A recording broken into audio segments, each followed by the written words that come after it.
سورۃ القحف کا یہ دوسرا عظیم الشان واقعہ ہے جس کو اللہ حکم الحاکمین نے بڑی شان و شوکت کے ساتھ بیان فرمایا ہے۔ قرآن پاک میں حضرت موسیٰ علیہ السلام اور حضرت خضر علیہ السلام کی جو آپس کی ملاقات تھی، یہ ملاقات بالیقین اپنی نوعیت اور تاثر کے اعتبار سے ایک عظیم الشان اور منفرد ملاقات اور واقعہ ہے۔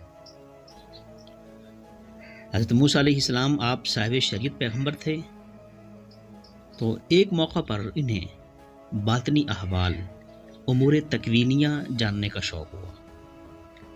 اللہ پاک نے ان کی ملاقات ایک ایسی ہستی سے کرائی کہ جن کے سپرد باطنی معاملات تھے۔ قرآن پاک میں اس ہستی کا نام مذکور نہیں ہے، البتہ احادیث اور تفسیروں میں آپ کا نام جو ہے وہ حضرت خضر علیہ السلام بتایا گیا ہے۔ حضرت خضر علیہ السلام نے موسیٰ علیہ السلام سے یہ کہا تھا کہ آپ بالیقین میرے ساتھ چلیں، لیکن میرے معاملات دیکھ کر آپ خاموش نہیں رہ پائیں گے۔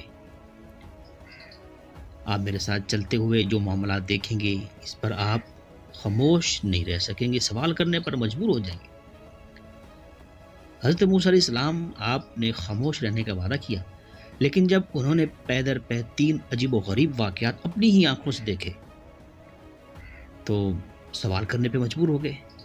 پہلا واقعہ جو اس طرح سے پیش آیا کہ حضرت موسیٰ علیہ السلام اور حضرت خضر علیہ السلام آپ دونوں حضرات مل کر دریا میں کشتی پہ سفر کر رہے تھے، اور جو کشتی کا جو ملاح تھا انہوں نے کرایہ وصول نہیں کیا، بغیر اجرت کے دریا کے پار لے کے جا رہا تھا۔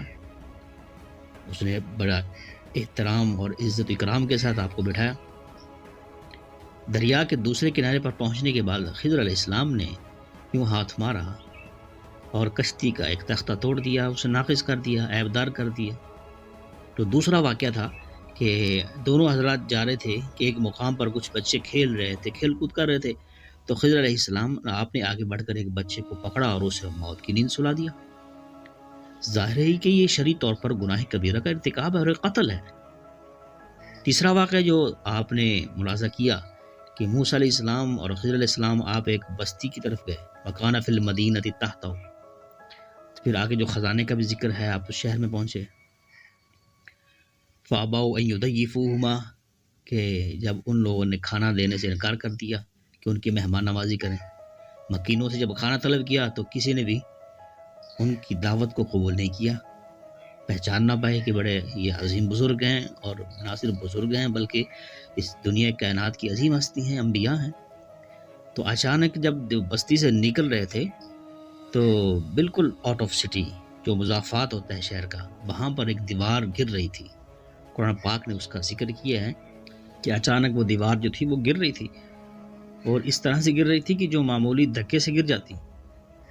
خضر علیہ السلام آپ نے موسیٰ علیہ السلام سے کہا کہ چلو آئیے ہم یہ دیوار تعمیر کر دیں۔ دونوں بزرگوں اور صاحبوں نے مل کر اس دیوار کو پھر سے تعمیر کر دیا، پورا دن لگا کر مزدوری کر کے اور محنت کر کے دیوار کو خوبصورت کر کے کھڑا کر دیا۔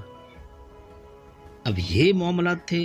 موسیٰ علیہ السلام نے یہ تیسرا واقعہ دیکھا تو بڑا عجیب لگا، ضبط نہ کر سکے، اور جب مفہوم پوچھنے پر مجبور ہوئے تو اس کے بعد حضرت خضر علیہ السلام نے موسیٰ علیہ السلام سے یہ کہا تھا کہ فَلَا تُصَاحِبْنِي، اب ہم اکٹھے نہیں رہ سکتے، چونکہ آپ اپنا معاہدہ، اپنا وعدہ توڑ چکے ہیں، آپ میرے ساتھ نہیں چل سکیں گے۔ ہاں البتہ اگر آپ جا رہے ہیں نا تو جو آپ کے ذہن میں سوالات تھے، جو شکوک و شبہات تھے، ان کے جوابات ضرور لیتے جائیں۔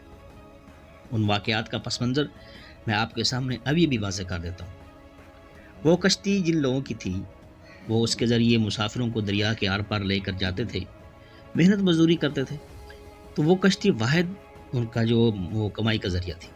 کشتی بہت اچھی حالت میں تھی، دریا کے پار ایک ظالم بادشاہ، اس کی حکومت تھی، وہ ان غریب لوگوں سے وہ کشتی چھین لیتا، تو میں نے اسے ناقص کر دیا تاکہ وہ کسی حکومتی کارندے کی نظر میں نہ آئے، اسے ناکارہ سمجھتے ہوئے وہ نظر انداز کر دے، تو میں نے اس کے لیے اچھا کیا۔ جس بچے کو ٹھکانے لگا دیا، میں نے قتل کیا، اس کا پس منظر بھی سنتے چاہیے، کیونکہ اللہ پاک نے یہ امور تکوینیہ، اللہ پاک نے میری ایک ڈیوٹی لگا رکھی ہے۔ وہ بچہ بڑا ہو کر اپنے نیک والدین کی رسوائی کا باعث بنتا، تو اب اللہ پاک نے ان کو اس کا نعم البدل عطا کریں گے، جو ان کے لیے باعث رحمت اور باعث برکت بنے گا۔ جو دیوار گرنا چاہتی تھی اس کے نیچے دراصل کچھ یتیموں کا خزانہ دبا ہوا تھا۔ دیوار گر جاتی تو لوگ وہ خزانہ لوٹ لیتے۔ اب دیوار کی میں نے دوبارہ سے تعمیر کر دی ہے، وہ خزانہ اس وقت تک محفوظ رہے گا جب تک اس کے وارث بچے بلوغت کی عمر کو نہیں مطلب جوان ہو جائیں تو اس وقت وہ خزانہ محفوظ رہے گا۔ عزیز سامعین، دوستو، اس میں کوئی شک نہیں ہے کہ اس قصے کا مقصد انسانوں پر یہ واضح کرنا ہے کہ ایک یہ دنیا ہے جس میں تم رہتے ہو، بستے ہو، شرعی اصول ہیں، قوانین ہیں، تو اسی ظاہری دنیا کے معاملات کو سنوارنے کے لیے جو قوانین وضع کیے گئے ہیں، لیکن یہ نہ بھولو کہ اس ظاہری دنیا کے ساتھ ساتھ ایک دوسری دنیا بھی ہے جو تمہاری نگاہوں سے اوجھل ہے۔ اس کے اپنے قاعدے ہیں، اپنے ضابطے ہیں جنہیں جاننے کے تم مکلف نہیں ہو۔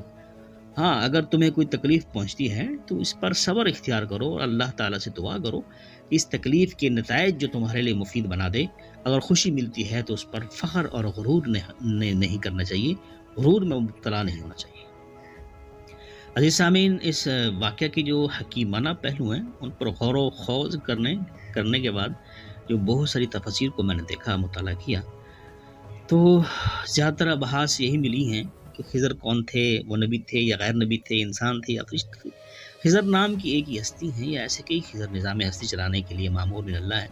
کیا انہیں موت آ سکتی ہے؟ تشریعی اور تکوینی امور کیا ہوتے ہیں اور تکوینی امور تشریعی کس طرح سے یہ مختلف ہیں؟ علماء تفاسیر نے اس حوالے سے بہت کچھ لکھا ہے، لیکن اس طرف بہت کم لکھا ہے کہ اس واقعے کے اندر اجتماعی زندگی کے بارے میں ایک فکر آفری حکمت پوشیدہ ہے۔ اس قصے کی حیثیت ایک علامتی ہے۔ اس میں جس ظالم بادشاہ اور کشتی کے جن غریب مالکان کا ذکر ہوا ہے وہ آج کی دنیا میں بھی دیکھے جا سکتے ہیں۔ پرانے وقتوں میں بادشاہوں کو ملک گیری کی ہوس بے چین رکھتی تھی۔ آئے روز آئے دن وہ اپنے پڑوسی، اپنے ہمسائے ملک پہ وہ چڑھ دوڑتے۔ مقصد کیا ہوتا تھا؟ مال و دولت لوٹنا۔ اپنے لاؤ لشکر کے لیے انہیں کشتیوں کی بھی ضرورت پڑتی تھی۔ جب وہ ان بادشاہوں کے کرندے رعایا میں سے کسی کے پاس صاف ستھری اور مضبوط کشتی دیکھتے تو اسے چھین لیتے تھے۔ اس سے کشتی چھینتے تھے، اس کی بیچارے کی فریاد سننے والا بھی کوئی نہیں ہوتا تھا۔ دوستو، آج کی حکومتوں کا کردار بھی اس سے مختلف نہیں ہے۔ وہ اپنے دفتری ٹھاٹ باٹ اور مراعات کے لیے عوام پر بھاری ٹیکس لگا دیتے ہیں۔ حکومتی کارندوں کے اختیار میں بے شمار رقوم ہوتی ہیں، بے شمار ان کے اکاؤنٹس ہوتے ہیں جنہیں وہ جب چاہتے اور جہاں چاہتے ہیں خرچ کرتے ہیں، عیاشیاں کرتے ہیں۔ انہیں آڈٹ کے شکنجوں سے بھی بچے رہنے کے بے شمار گر معلوم ہوتے ہیں، بلکہ کروڑوں کی ٹرانزیکشن، کروڑوں کا فنڈ، ان کا آڈٹ ہی نہیں ہو سکتا۔ ملازمتیں انہیں دیتے ہیں جن کی تگڑی سفارش ہوتی ہے، جو انہیں رشوت نہ دے انہیں جناب ملازمتوں سے برطرف کر دیتے ہیں۔ اس طرف قطعاً دھیان نہیں دیا جاتا کہ اس اندھے اقدام سے کتنے گھروں غریب بیچاروں کے چولہے ٹھنڈے پڑ جائیں گے۔ آج کی حکومتوں نے ریاستی نظام کو ایسے اصول اور قوانین کے تحت مستحکم کر رکھا ہے کہ جن کی وجہ سے غریب اور بے وسیلہ آدمی کو کسی طرف سے بھی انصاف ملنے کی امید نہیں ہوتی ہے۔ دوستو، یہ بات حق ہے۔ اپنے حق کے لیے وہ بیچارہ غریب وہ عدالتوں میں جاتا ہے، وہاں سالوں تک ذلیل خوار ہوتا ہے، بعض اوقات فیصلہ آنے تک وہ بیچارہ قبرستان جا پہنچتا ہے۔ دوستو، خضر علیہ السلام کے ہاتھوں بچے کی موت کا واقعہ بھی بڑا قابل غور ہے۔ اس میں بلا شبہ مصیبت آنے پر صبر اختیار کرنے کا جو ہمیں درس اور سبق دیا گیا ہے، لیکن آج اگر کسی ہاسپٹل میں، کسی اسپتال میں کوئی بچہ ڈاکٹروں کی غفلت اور لاپرواہی سے جناب وہ موت کی بل چڑھ جائے تو کیا اس پر والدین خاموشی سے میت اٹھا کر ہسپتال سے باہر نکل جائیں؟ موت بالیقین امر ربی ہے، ماننا تو چاہیے، لیکن اگر کسی کی سنگ دلی اور بے رحمی سے کوئی شخص زندگی کی نعمت سے محروم ہو جائے تو کیا اس پر قانون کا دروازہ نہیں کھٹکھٹانا چاہیے؟ کسی کی زندگی سے کھیلنے والے کو کیا اس کی سزا نہیں ملنی چاہیے؟ سامنے یہ بڑی قابل غور بات ہے۔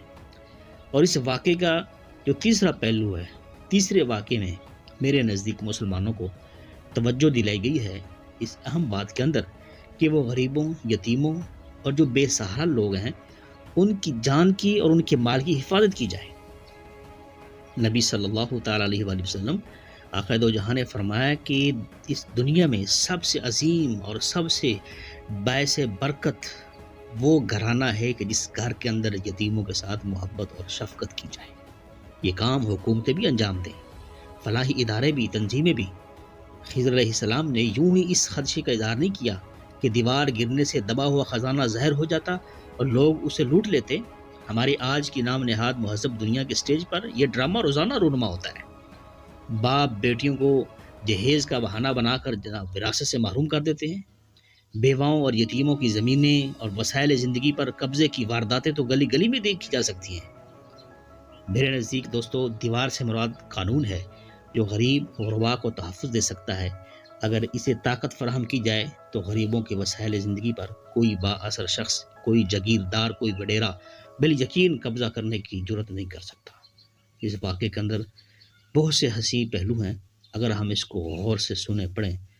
کتابوں کے اور تفسیروں کے مطالعہ کے ساتھ ساتھ مجھے بے شمار خطبہ اور مقررین کی جناب زبانوں سے بھی یہ واقعہ سننے کو ملا ہے، اور درسوں میں بھی یہ واقعہ سننے کا اتفاق ہوا ہے، مگر علماء حق، علماء ربانیین، علماء دین ان پہلوؤں پر بہت کم توجہ دیتے ہیں، اس لیے کہ یہ واقعہ آج بھی ہمارے اس جدید ترین دنیا کے اندر، جدید اور ٹیکنالوجی کے دور کے اندر یہ واقعہ ہماری زندگی کے ایک ایک پہلو پہ لاگو ہوتا ہے۔